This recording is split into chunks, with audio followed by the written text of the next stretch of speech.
The scent of stale coffee and betrayal hung heavy in the air, a stark contrast to the sweet fragrance of the lilies clutched in Victoria's trembling hand. It was their 3rd anniversary, a day that had dawned with whispered promises and gentle caresses from her husband, Edward Thorne. Now standing outside the gleaming chrome and glass edifice of Thorne Holdings, a wave of nausea sharper than her usual morning sickness washed over her. It wasn't just the 6 months of pregnancy pressing on her bladder. It was a gut-wrenching premonition, a cold dread that whispered a serpent had slithered into her perfect paradise. The serpent, she would soon discover, wore a Serpensa gown and was comfortably seated in her chair. Victoria had always believed in fairy tales. How could she not? She was living in one. From a humble background working as a junior art curator, she had met Edward Thorne, the billionaire real estate magnate at a charity auction. He was older, devastatingly handsome, with eyes the color of a stormy sea that seemed to see right into her soul. He had pursued her with a relentless old-world charm, showering her with affection, respect, and a life she had only ever dreamed of. Their wedding was a lavish affair, a feature in Luxe Living magazine, and their life together in their sprawling penthouse overlooking Central Park was by all accounts perfect. Now 6 months pregnant with their first child, a son. Victoria felt a completeness she had never known. Edward was ecstatic, attentive, and more loving than ever. He'd personally overseen the design of the nursery, a masterpiece of soft blues and creams with a hand-painted mural of whimsical hot air balloons. He would talk to her belly for hours, telling their unborn son about the adventures they would have, the empires he would one day inherit. That morning had been no different. He'd woken her with a kiss, a single perfect red rose on her pillow, and the whispered words, "Happy anniversary, my love. Tonight we celebrate." He had a board meeting, a crucial one, he'd said, but promised to be home early for a special dinner he had planned. Victoria had spent the day in a state of blissful anticipation. She'd had a prenatal massage, bought a new, elegant maternity gown from Seraphine, and decided to surprise Edward at his office with his favorite lunch, a bespoke bento box from Nobu. She wanted to see the look on his face, that heart-stopping smile that always made her feel like the most cherished woman in the world. As she stepped out of the private elevator that opened directly into the executive suite of Thorne Holdings, she was greeted by Edward's long-suffering but impeccably polite secretary, a woman in her late 50s named Margaret. Mrs. Thorne. "What a lovely surprise," Margaret said, her smile a little tighter than usual. "Mr. Thorne is in a meeting at the moment." "Oh, I know, Victoria," said her own smile radiant. "He told me it was an important one. I just wanted to drop off his lunch. And these," she added, gesturing to the bouquet of white lilies, Edward's favorite. Margaret's eyes flickered towards the double doors of Edward's office, a flicker so brief Victoria almost missed it. "Of course. I can take them in for you." "Nonsense, Margaret. I'll just pop in for a second." "He won't mind," Victoria said, her voice light and breezy. She moved towards the doors, a sense of playful excitement bubbling within her. "Mrs. Thorne, perhaps it's best to wait." Margaret's voice was strained, a note of desperation creeping in. But Victoria was already pushing open the heavy oak doors. The scene that greeted her was one that would be seared into her memory for the rest of her life, a tableau of such profound betrayal that it stole the very breath from her lungs. The office was as grand and imposing as the man who occupied it. Floor-to-ceiling windows offered a panoramic view of the city, a concrete jungle that Edward had conquered. His massive mahogany desk was usually a controlled chaos of files and blueprints, but today It was what was happening in front of the desk that held Victoria's horrified gaze. There in the plush, custom-made leather chair that Edward had always called Victoria's chair, the one she sat in when she visited him, the one where they'd shared countless conversations and dreams, sat a woman. Her long raven hair was styled in a sleek, sophisticated bob. She was wearing a slinky and emerald green owned by Spencer, a dress that clung to her slender frame like a second skin. Her legs were crossed a stiletto-heeled shoe from Louboutin, dangling provocatively from her foot. And on his knees before her was her husband, Edward Thorne. His head was in her lap, his shoulders shaking with what Victoria, in her naivety first thought, was grief. The woman was stroking his hair, her long, crimson-nailed fingers tracing patterns on his scalp. For a moment that stretched into an eternity, no one moved. The bento box slipped from Victoria's numb fingers, clattering to the polished marble floor.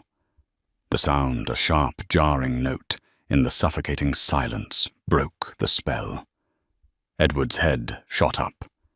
His sea-storm eyes, usually filled with adoration for her, were now wide with a mixture of shock, guilt, and something else. Something Victoria couldn't quite decipher. A flicker of anger. The woman in the chair, however, showed no such discomposure. She simply tilted her head, a slow, languid movement, and a smug, triumphant smile spread across her perfectly painted lips. Victoria knew her. Of course she knew her. It was Isabella Romano, the fiercely ambitious, notoriously ruthless chief operating officer of Thorne Holdings. A woman Edward had always described as brilliant, but a shark. Victoria had met her at company galas, had exchanged polite, meaningless pleasantries with her. She had never liked her, had always felt a strange, unsettling energy from her. Now she knew why. Victoria Edward gasped, scrambling to his feet. He looked disheveled. His usually immaculate suit, rumpled, his tie loosened. This isn't what it looks like. The classic, pathetic cliché hung in the air, a testament to the depth of his deceit. Victoria's gaze moved from her husband's guilty face to the woman who was now slowly, deliberately standing up. Isabella was taller than Victoria had realized her presence, commanding her green eyes, cold and assessing. She ran a hand down her dress, smoothing out a non-existent wrinkle, a gesture of pure, unadulterated arrogance. "Isn't it?" Isabella's voice was like honey laced with arsenic. "It looks to me like your husband was seeking a little comfort. The pressures of a multi-billion-dollar empire, you know. They can be so draining." The condescension in her tone was a physical blow. Victoria felt the blood drain from her face. The lilies, once a symbol of her love and celebration, now felt like a funeral wreath in her hand. "Get out of my chair." Victoria's voice was a hoarse whisper, barely audible. Isabella raised a perfectly sculpted eyebrow. "Your chair? Darling, this is the seat of power, and, as you can see, it's currently occupied." "Edward." Victoria's voice cracked, and she finally looked at her husband, her eyes pleading with him to deny it, to fix this, to wake her from this living nightmare. "Tell her to get out." Edward ran a hand through his hair, his face a mask of turmoil. He looked from his devastated pregnant wife to his coolly composed mistress. The silence in the room was a roaring inferno, consuming the last vestiges of Victoria's fairy tale. "Isabella Edward," finally said, his voice strained. "Perhaps you should go." Isabella let out a low, throaty laugh. "Go. But we were just getting to the good part, weren't we, Edward? The part where you tell me how you're going to leave this relic of a marriage, and finally be with a woman who understands your world, your ambition. That's enough. Edward snapped a flash of anger in his eyes, but the damage was done. The words once spoken could not be unsaid. They hung in the air, venomous and irrefutable. Victoria felt a sharp, stabbing pain in her abdomen. She gasped, her hand flying to her belly. The room began to spin, the panoramic view of the city blurring into a kaleidoscope of mocking lights. Victoria Edward cried out, taking a step towards her. "Don't touch me," she whispered, the words laced with a pain so profound it was almost a physical force. She took a step back, then another, her eyes never leaving his. She saw him not as the man she loved, the father of her child, but as a stranger, a liar, a betrayer. With a strength she didn't know she possessed, she turned and fled. She didn't hear Edward calling her name, didn't hear Isabella's derisive laughter. The only sound was the frantic, terrified beating of her own heart, a drum beat marking the end of her world. She stumbled out of the office past a horrified Margaret, who rushed to her side. "Mrs. Thorne, are you all right?" "Let me call someone." But Victoria shook her head, pushing past her. She ran towards the elevator, her breath coming in ragged sobs. As the doors slid shut, she caught a final glimpse of Edward standing in the doorway of his office, his face a portrait of despair. But it was too late. The glass had shattered the pieces, too small, too sharp, to ever be put back together again. The fairy tale was over, and in its place a brutal, unforgiving reality had begun. The reality of a pregnant wife, a cheating husband, and a mistress who had not only stolen her man, but had also dared to sit in her chair. A war had been declared in that opulent office, and Victoria, with her unborn child as her only ally, knew she had to fight back. The naive girl who believed in fairy tales was gone. In her place, a woman scorned and determined was slowly, painfully being born. The elevator descended a metallic cage, plummeting Victoria back to a world that no longer made sense. Each floor it passed was a layer of her life being stripped away. The penthouse, their home, now felt like a gilded cage. The future she had so carefully, so lovingly built with Edward was now a pile of rubble at her feet. She stumbled out into the bustling lobby of Thorne Holdings, a ghost in a designer maternity dress. The security guards, men who usually greeted her with deferential smiles, now looked at her with a mixture of pity and confusion. She ignored them, pushing her way through the revolving doors and out into the jarring noise of the city. The cacophony of sirens' horns and the endless chatter of people was a stark contrast to the deafening silence in her heart. She didn't know where she was going. She just walked her feet, carrying her aimlessly through the crowded streets of Manhattan. The city that had once felt like a playground now felt like a labyrinth, each corner a reminder of a memory, now tainted by betrayal. A bistro, where they'd had their first date, a park where he had proposed a theater, where they'd shared their first public kiss. Each memory was a fresh stab of pain. Her phone buzzed incessantly in her purse. Edward. The name on the screen, once a source of comfort and joy, now ignited a fresh wave of nausea. She ignored it, letting the calls go to voicemail, each missed call a small act of defiance, a tiny reclaiming of her shattered self. Finally, her legs gave out. She found herself in front of a small independent art gallery in Soho, a place she hadn't visited since her life had been consumed by the whirlwind that was Edward Thorne. It was a world away from the high-stakes, high-society art auctions she now frequented. This was a place of raw, unpolished talent, a place where art was a passion, not an innocent. She went inside, the familiar scent of oil paint and turpentine, a strangely comforting balm to her wounded soul. The gallery owner, a kind-faced bohemian woman named Clara, who had been a mentor to Victoria in her early career, looked up from her desk. Victoria. "My goodness, it's been too long," Clara said, her smile warm and genuine. But then she saw Victoria's face, the tear-streaked mascara, the haunted look in her eyes. The smile vanished, replaced by a look of deep concern. "My dear, what's wrong? You look like you've seen a ghost." "Worse," Victoria whispered, her voice trembling. "I've seen the truth."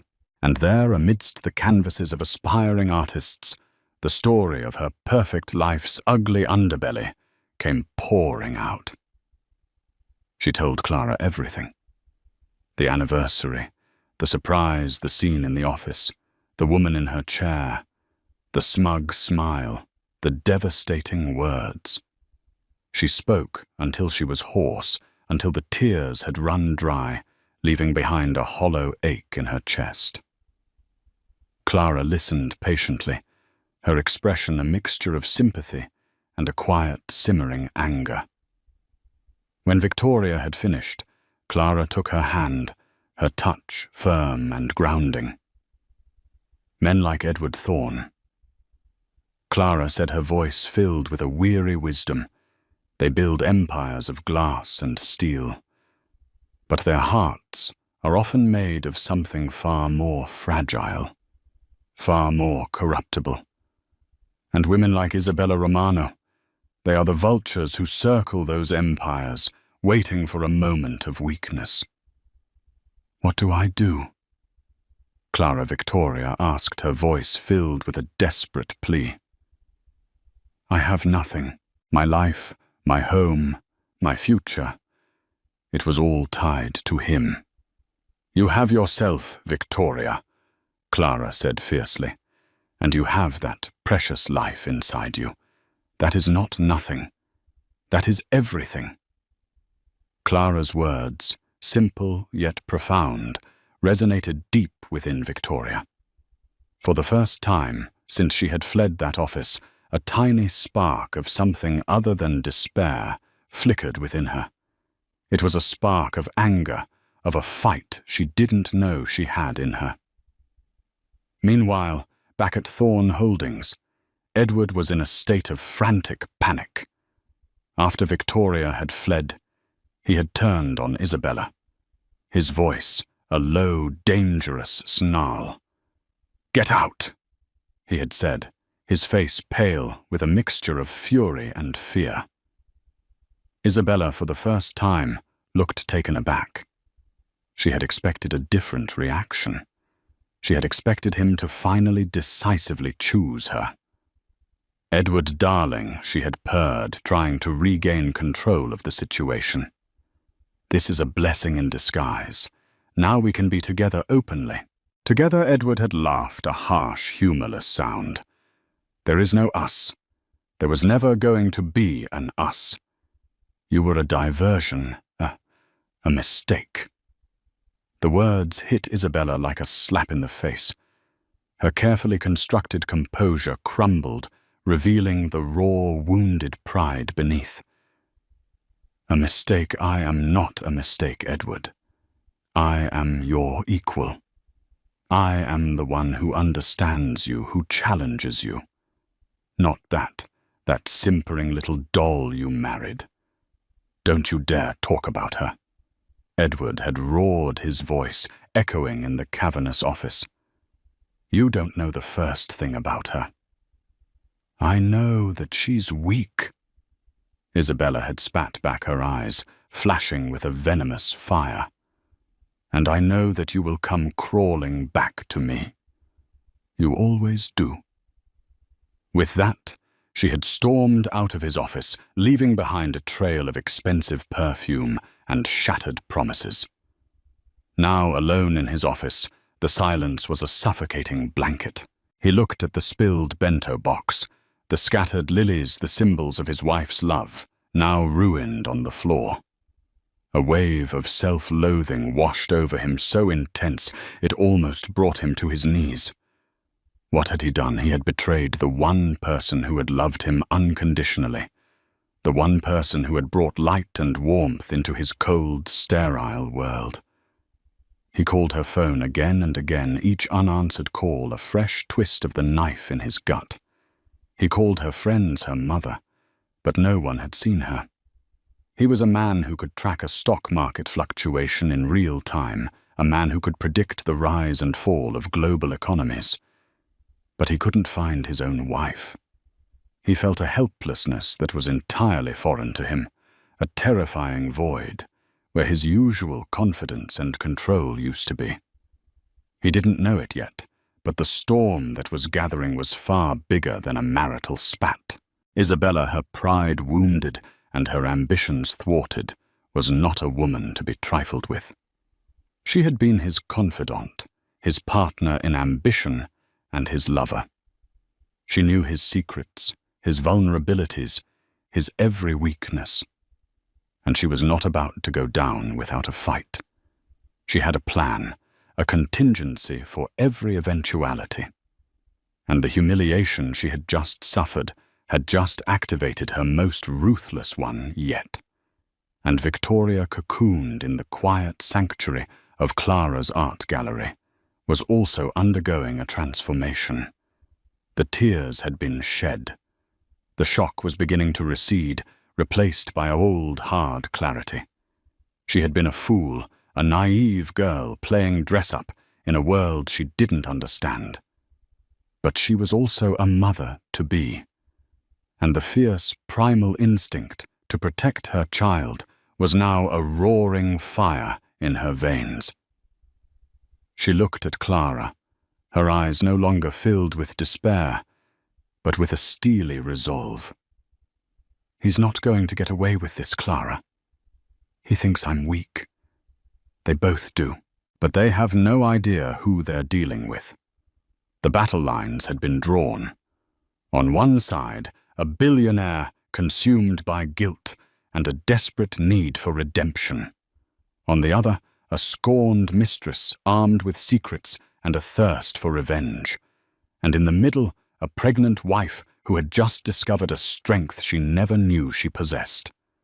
The storm was coming, and when it broke, it would threaten to destroy not just a marriage, but an entire world.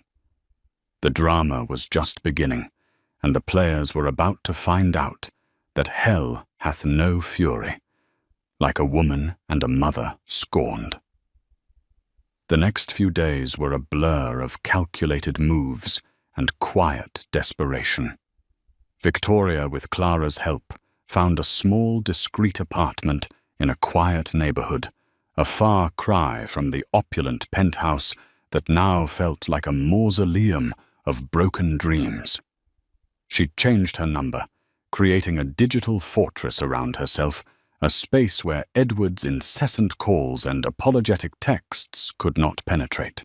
She also made a crucial call, one that would set the stage for the battle to come. She called Arthur Vance, the most feared divorce lawyer in the city, a man known for his razor-sharp intellect and his take-no-prisoners approach to litigation. Mrs. Thorne.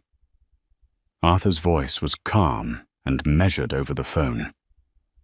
"I've been expecting your call." Victoria was taken aback. "You have?" When a man like Edward Thorne, a man with a net worth that rivals a small country's GDP, has a public indiscretion, the vultures start to circle. I, however, prefer to be the eagle. Victoria felt a flicker of hope. "I need your help, Mr. Vance. I want to leave him, but I want to do it on my own terms." "And what are your terms, Mrs. Thorne?" "I want to be financially independent," Victoria said, her voice gaining strength with each word. "I want to secure my son's future. And I want to make sure that Isabella Romano does not profit from my pain." There was a pause on the other end of the line. Then Arthur Vance let out a low chuckle. "Mrs. Thorne, I do believe this is the beginning of a beautiful and very profitable partnership." Arthur's first piece of advice was simple, but powerful. Do not engage with him. Do not answer his calls. Do not respond to his messages. Let him stew in his own guilt. A desperate man makes mistakes, and we will be there to capitalize on every single one of them. And so Victoria began her new life in the shadows, a life of quiet determination. She started visiting the art gallery again, not as a patron, but as a collaborator. She began to use her knowledge of the art world, her eye for talent, to help Clara curate a new exhibition. The work was a welcome distraction, a way to channel her pain and anger into something productive, something that was hers, and hers alone. Meanwhile, Edward was a man on the brink. The silence from Victoria was a form of torture he had never experienced. He was used to getting what he wanted, to solving problems with a phone call or a checkbook. But this was different. This was a wound he couldn't close, a chasm he couldn't bridge. His work suffered. He was distracted, irritable, his Midas touch seemingly deserting him. He made a series of uncharacteristically poor business decisions, his mind clouded by the personal turmoil that consumed him. The board of Thorne Holdings, a group of powerful, ruthless men who cared more about profit margins than personal problems, were starting to get nervous. And then there was Isabella. After her dramatic exit from his office, she had become a ghost. She still came to work, her performance as impeccable as ever. But the easy camaraderie, the late-night brainstorming sessions, the stolen moments of intimacy, they were all gone. She was a block of ice, her green eyes holding a chillingly professional distance. She was playing a waiting game, and Edward, for all his business acumen, couldn't figure out her next move.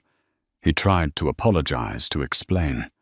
He cornered her in her office one evening, his voice pleading. "Isabella, we need to talk." She looked up from her computer, her expression unreadable. "There's nothing to talk about, Edward. We had a professional relationship that crossed a line. It's over. Now, if you'll excuse me, I have a quarterly report to finalize." Her coldness was more unnerving than any outburst of anger. He had underestimated her pride, her ambition, her capacity for revenge. The first move in Isabella's game of chess came a week later. An anonymous tip was leaked to a notorious gossip columnist, a man named Marco Diaz, whose online portal, The Diaz Report, was the scourge of the city's elite. The tip was simple, yet devastatingly effective. Edward Thorne, the golden boy of New York real estate, was having an affair with his COO, the formidable Isabella Romano. The story broke on a Tuesday morning, and it spread like wildfire. The headlines were salacious, the details embellished, but the core of the story was true. And it was enough to send shockwaves through the city's financial district.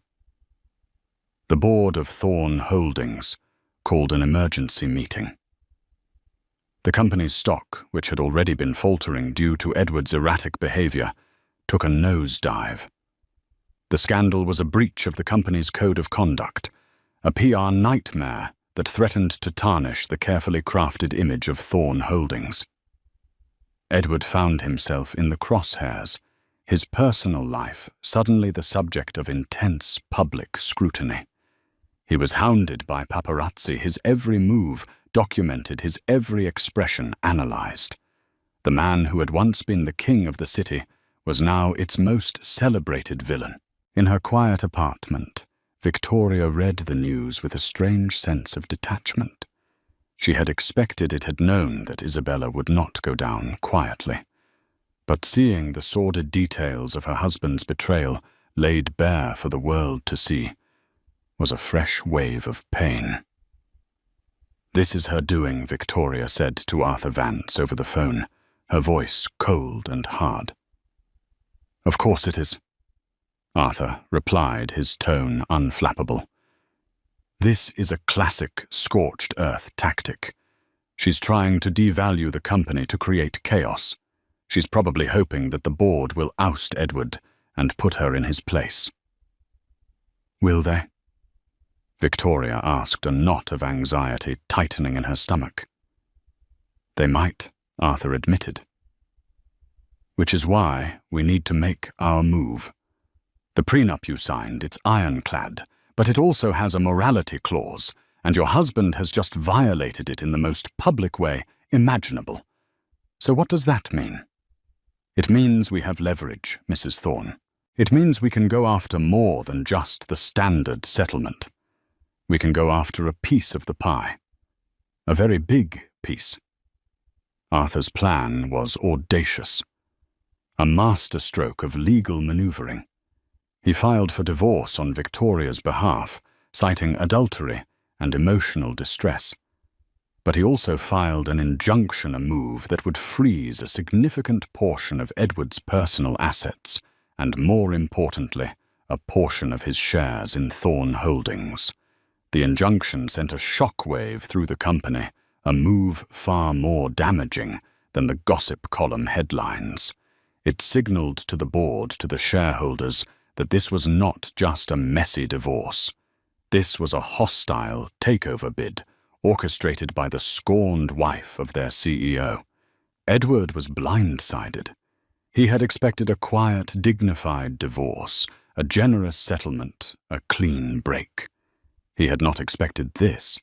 He had not expected his sweet, gentle Victoria to have this much fight in her. He called her his voice a mixture of anger and desperation. This time she answered.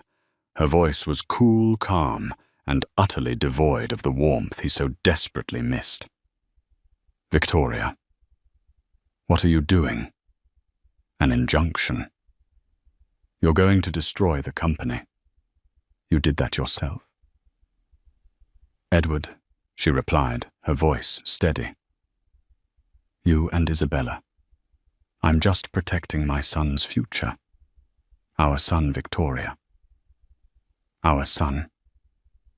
You forfeited your right to say our when you knelt before another woman in my chair."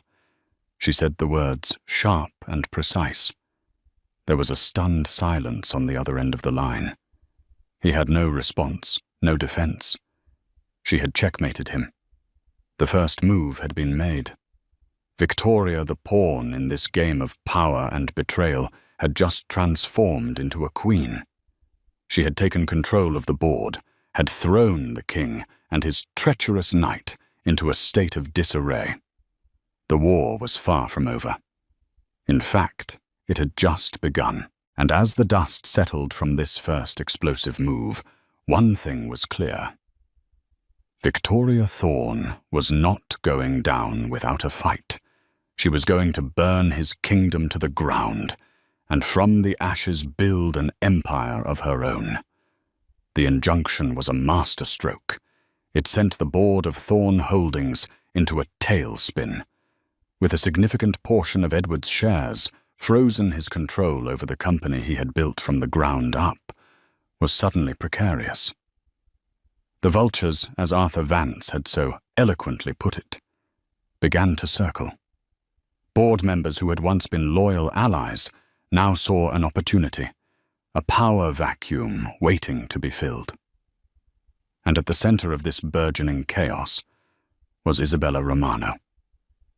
The scandal she had orchestrated had backfired in a way she hadn't anticipated. She had intended to weaken Edward, to make him vulnerable to force the board's hand.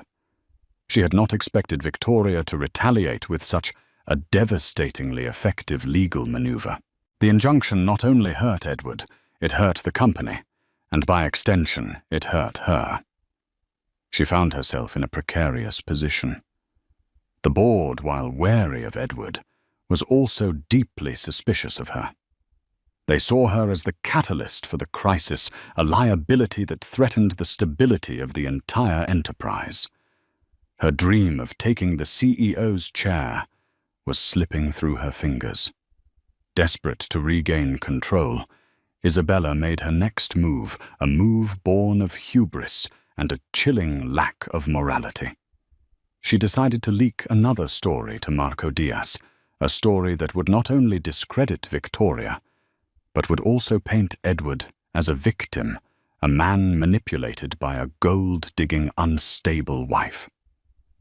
The story that appeared in the Diaz report was a masterpiece of malicious fiction.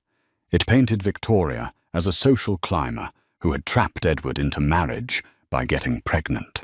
It hinted at a history of emotional instability, of irrational jealousy, of a woman who was using her pregnancy as a weapon to extort a fortune from her long-suffering husband. The article was a brutal character assassination, and it hit Victoria like a physical blow. To see her love for Edward, her joy over her pregnancy twisted into something so ugly, so venal, was a violation that cut deeper than the initial betrayal. The public, ever fickle, began to turn. The narrative shifted. Victoria, the wronged wife, was now a manipulative shrew. Edward, the cheating husband, was now a tragic figure, a man trapped in a toxic marriage.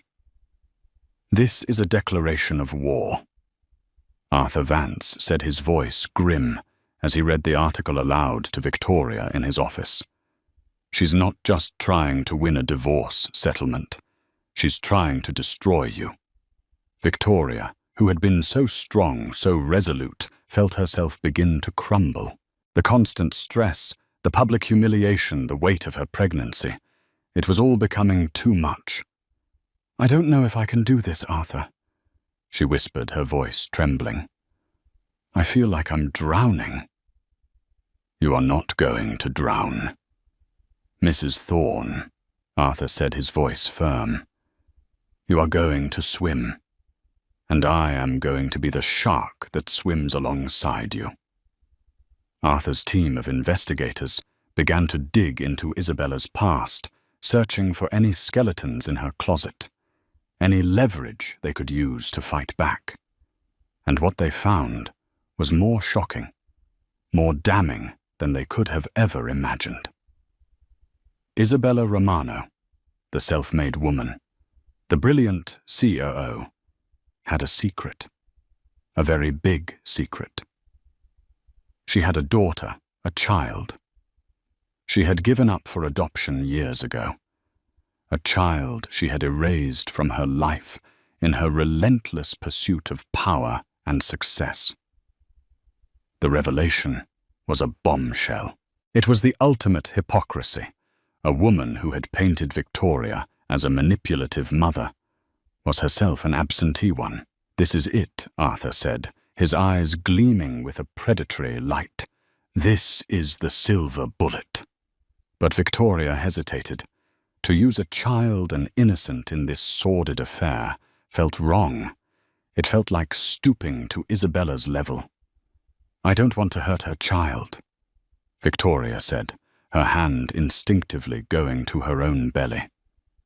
"This isn't about hurting the child," Arthur argued. "This is about exposing the hypocrisy of the woman who is trying to destroy you. This is about leveling the playing field."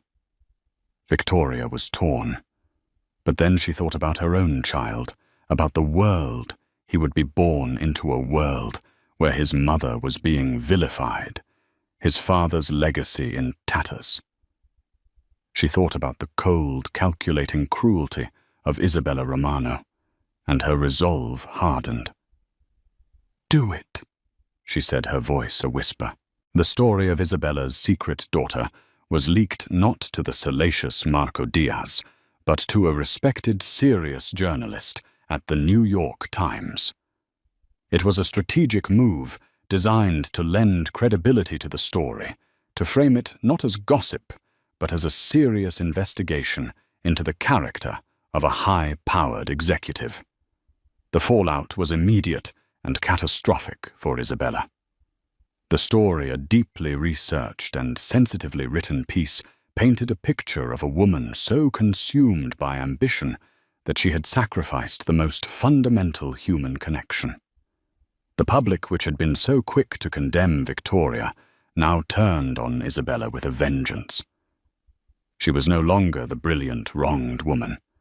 She was a monster, a modern-day Medea. The board of Thorn Holdings, already on edge, saw their worst fears realized. Isabella was not just a liability, she was a toxic asset. In a swift, unanimous decision, they terminated her contract, citing a breach of the company's ethics clause. Isabella was ruined. Her career, her reputation, her carefully constructed life. It was all gone. She had played with fire, and she had been consumed by the flames. Edward, watching this all unfold, was a man in turmoil. He felt a grim satisfaction at Isabella's downfall, but it was overshadowed by a profound sense of guilt. He had created this monster, had fed her ambition, had been complicit in her rise, and he had allowed her to hurt Victoria in the most brutal way imaginable. He knew he had to do something to atone for his sins, to try and salvage some semblance of the man he once was. He called a press conference, a move that stunned his lawyers and the board of Thorn Holdings. He stood before the cameras, not as the powerful CEO, but as a broken man. He confessed everything: the affair, the lies, the deceit. He took full responsibility for his actions, for the pain he had caused his wife, for the chaos he had unleashed upon his company. He announced that he was taking an indefinite leave of absence from Thorn Holdings, that he was going to focus on his personal life, on trying to earn back the trust of the woman he loved. It was a stunning, unprecedented act of public contrition. It was also a brilliant strategic move. By falling on his own sword, he had preempted any further attacks, had taken the wind out of the sails of his detractors. He had, in a single act of humility, begun the long, arduous process of rebuilding his life and his reputation. Victoria watched the press conference from her apartment, her heart a tumultuous mix of emotions. She saw the pain in his eyes, the genuine remorse in his voice. But she also saw the man who had shattered her world, the man who had stood by while another woman sat in her chair. The war was not over, but the battlefield had shifted.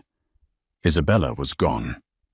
Edward was humbled, and Victoria, the pregnant wife who had walked into her husband's office and found her life in ruins, was now in a position of unimaginable power.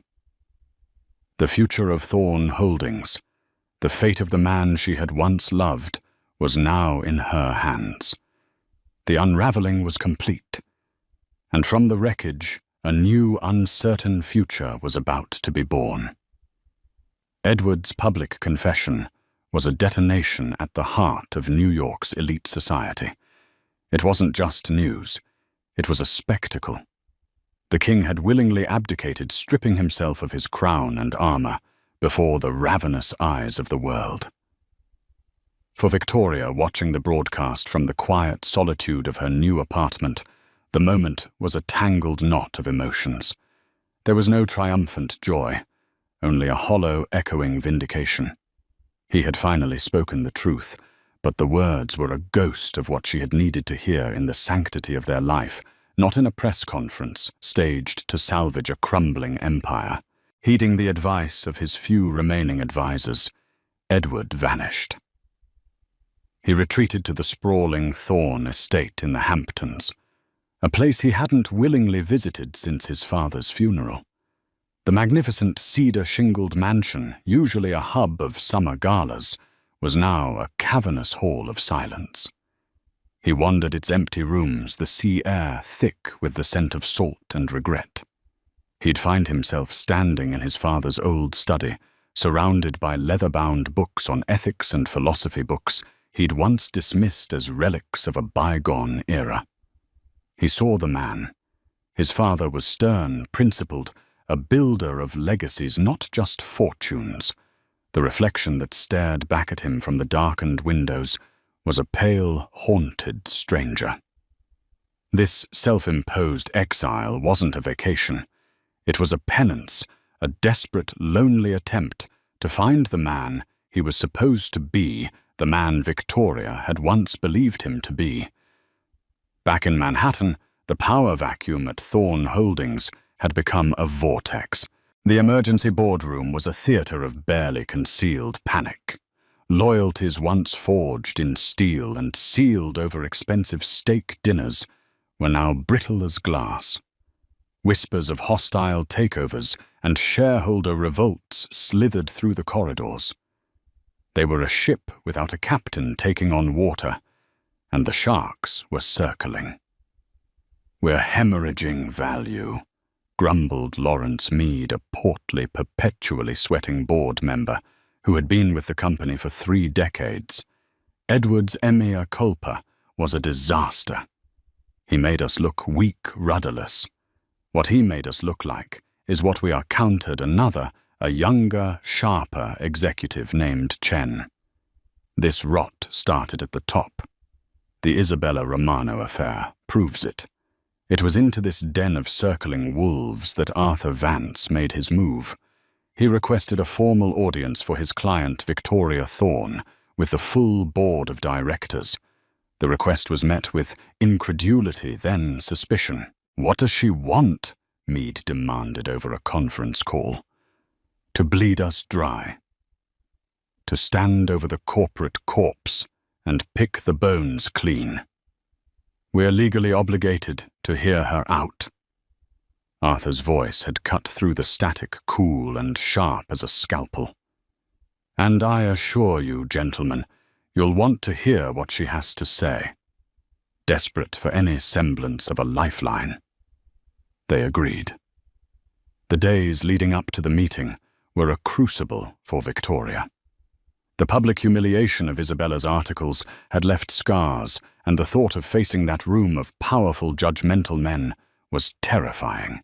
Doubts gnawed at her in the quiet hours of the night. "I can't do this, Clara," she confessed one evening, her hands resting on her burgeoning belly as if to draw strength from the life within. "I'm a curator, not a CEO. They'll eat me alive." Clara, ever her anchor, took Victoria's hands. "They'll expect the weeping wife. They'll expect a victim. You will not give them that. You will give them the mother of this company's future. You are not fighting for yourself, Victoria. You are fighting for Theo." The name, the one they had chosen for her son, was a talisman. With Arthur coaching her on corporate law and Clara bolstering her spirit, Victoria prepared. She pored over financial reports, market analyses, and blueprints for stalled projects. She discovered a fire in her belly. She never knew she had an intellectual curiosity and a strategic mind that had been lulled to sleep by a life of comfortable luxury. She was not just Edward Thorne's wife anymore. She was becoming herself. The day of the meeting, she chose her armor with care, a simple, elegant navy blue dress that didn't hide her pregnancy, but framed it with dignity, a single strand of her grandmother's pearls, her only adornment. Flanked by Arthur and Clara, she walked into the boardroom on the 50th floor of Thorne Tower. The air was thick with tension and expensive cologne. A dozen pairs of eyes, ranging from skeptical to openly hostile, tracked her every move as she took her place at the head of the long mahogany table in the very seat Edward used to occupy. Lawrence Meade looked at her as if she were an insect to be squashed. She let the silence hang for a moment, meeting each of their gazes, her own calm and unwavering. Then she began to speak. Her voice, clear and steady, filled the room. She did not mention the affair. She did not speak of betrayal. She spoke of legacy. For 50 years, she began, Thorn Holdings has been a titan of industry, a symbol of New York's ambition. But in recent months, we have lost our way. We have prioritized profit over principle, expansion over ethics. The foundation my father-in-law built has been compromised not by market forces, but by a moral deficit. She laid out a vision that stunned them into silence. She spoke of pivoting towards sustainable green architecture, of creating community partnerships in the neighborhoods they developed, of establishing a transparent corporate culture where integrity was not just a word in a mission statement, but a measurable metric. She presented detailed proposals, cost-benefit analyses, and a clear 5-year plan. She wasn't emotional. She was surgical, informed, and utterly convincing. Lawrence Meade, unable to contain his disdain, finally interrupted. This is all very idealistic, Mrs. Thorne. But this is the real world. What exactly do you want from us? A bigger settlement? A conscience fund? Victoria met his condescending gaze without flinching. What I want, Mr. Meade, is the future. She rose slowly, her presence commanding the room. The shares that are currently frozen under the injunction represent a significant stake in this company. My son, the heir to the Thorne name, will one day inherit those shares. I am here today, not to tear this company down, but to rebuild it. I am here to protect my son's birthright. The room was silent. The mention of her son, the undisputed heir, shifted the power dynamic completely. I have no desire to be CEO, she continued, delivering her masterstroke. But I will be taking a seat on this board. From that position, I will oversee the implementation of this new vision. And I have a candidate to propose for CEO Daniel Chen, a man of integrity, experience, and a man who I know has the respect of this room. Chen, the young executive, looked utterly shocked. Then a slow look of understanding and respect dawned on his face. Victoria had not just come with a plan. She had come with an alliance. She had outmaneuvered every single one of them. The vote, when it was called, was a mere formality. It was unanimous. Victoria Thorne had walked into the lion's den and emerged its leader. News travels fast in the world of high finance. In the Hamptons, Edward received a call from a shell-shocked Lawrence Meade. He listened, his knuckles white, as he gripped the phone, as Meade recounted the events of the meeting. When the call ended, Edward didn't feel anger. He didn't feel resentment. He felt a profound, humbling awe. The gentle, art-loving woman he had married, the woman he had so carelessly betrayed and underestimated, had just saved his father's legacy from his own foolishness. She hadn't destroyed his kingdom. She had fortified it, remade it in her own stronger image. A few weeks later, as the first crimson leaves of autumn began to fall, Victoria gave birth to Theodore Theo Thorne. Holding him for the first time, she felt a peace that washed away the last vestiges of the storm. All the pain, all the fighting, it had all led to this perfect, tiny miracle in her arms. Edward heard the news from Arthur Vance, a single formal text message. He drove back to the city, a man hollowed out by guilt and electrified by a fragile, terrifying hope. He found her in a standard room in the maternity ward, the glittering city skyline, a backdrop to a scene of quiet intimacy. He paused in the doorway, a ghost at the feast. She wasn't wearing seraphine or surrounded by lavish bouquets. She was just Victoria, holding their son. Her face illuminated by a soft lamp, radiating a strength and serenity that took his breath away. She looked up, her eyes meeting his. There was no anger in them, but no welcome either. Just a quiet, guarded stillness. He took a hesitant step into the room, his expensive shoes silent on the linoleum floor. "He's beautiful," he whispered, his voice cracking the words, feeling hopelessly inadequate. "Yes," Victoria replied, her voice soft but firm, her gaze shifting back to the baby in her arms. "He is." She didn't ask him to come closer. She didn't offer for him to hold his son. The space between them was a chasm miles wide and fathoms deep, filled with the wreckage of their past. Edward stood there, a king in exile, looking at the two people who were his entire world, knowing he had no right to either of them. The reckoning was over. The drama had faded. This quiet, painful, uncertain moment was all that was left. It was not an ending. It was the first terrifying day of a long, arduous journey toward a dawn he could only pray he would one day be worthy enough to see. The story of Victoria Thorne is a stark reminder that the deepest betrayals can often forge the most unbreakable strength. We've journeyed with her from the dizzying heights of a fairy tale life to the crushing depths of heartbreak, and watched as she rose from the ashes, not as a victim, but as a victor. Her fight was not just for herself, but for the future of her unborn child, a testament to the fierce, unyielding power of a mother's love.